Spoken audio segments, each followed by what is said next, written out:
السلام علیکم ناظرین، یہ مناظر آپ جو ہماری اسکرین پر دیکھ رہے ہیں یہ ہیں نئی پاکستانی پنجابی فلم نو لو نو ٹینشن کے، جس کے ہدایت کار معروف مصنف ڈاکٹر اجمل ملک صاحب ہیں، جو اس سے پہلے سینکڑوں اسٹیج ڈرامے بھی لکھ چکے ہیں اور ان کی ڈائریکشن دے چکے ہیں، اور اس کے علاوہ انہوں نے سرائکی زبان میں بھی فلموں کی مختلف کی ڈائریکشن دی ہے جو کافی باکس آفس پر ہٹ ثابت ہوئی۔ اور ان دنوں وہ رمضان المبارک کے مقدس مہینے میں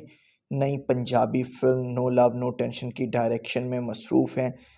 جبکہ اس کا اسکرپٹ بھی ڈاکٹر اجمل ملک صاحب نے خود لکھا ہے، اور اس فلم کی ہیروئن جو ہے وہ مہک ملک اور صوبیہ مہر ہیں، جبکہ ان کے مد مقابل ہیرو کا کردار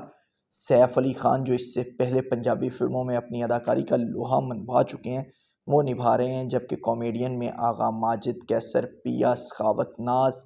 اور اس کے ساتھ ساتھ دیگر کئی سلیم البیلا، گوگا پسروری، تمام کامیڈین جو اس وقت صف اول کے ہیں وہ اپنی اداکاری کے جوہر دکھا رہے ہیں، اور یہ جو سین عکس بند کیا جا رہا ہے یہ فلم کی ہیروئن صوبیہ مہر کا سین عکس بند کیا جا رہا ہے۔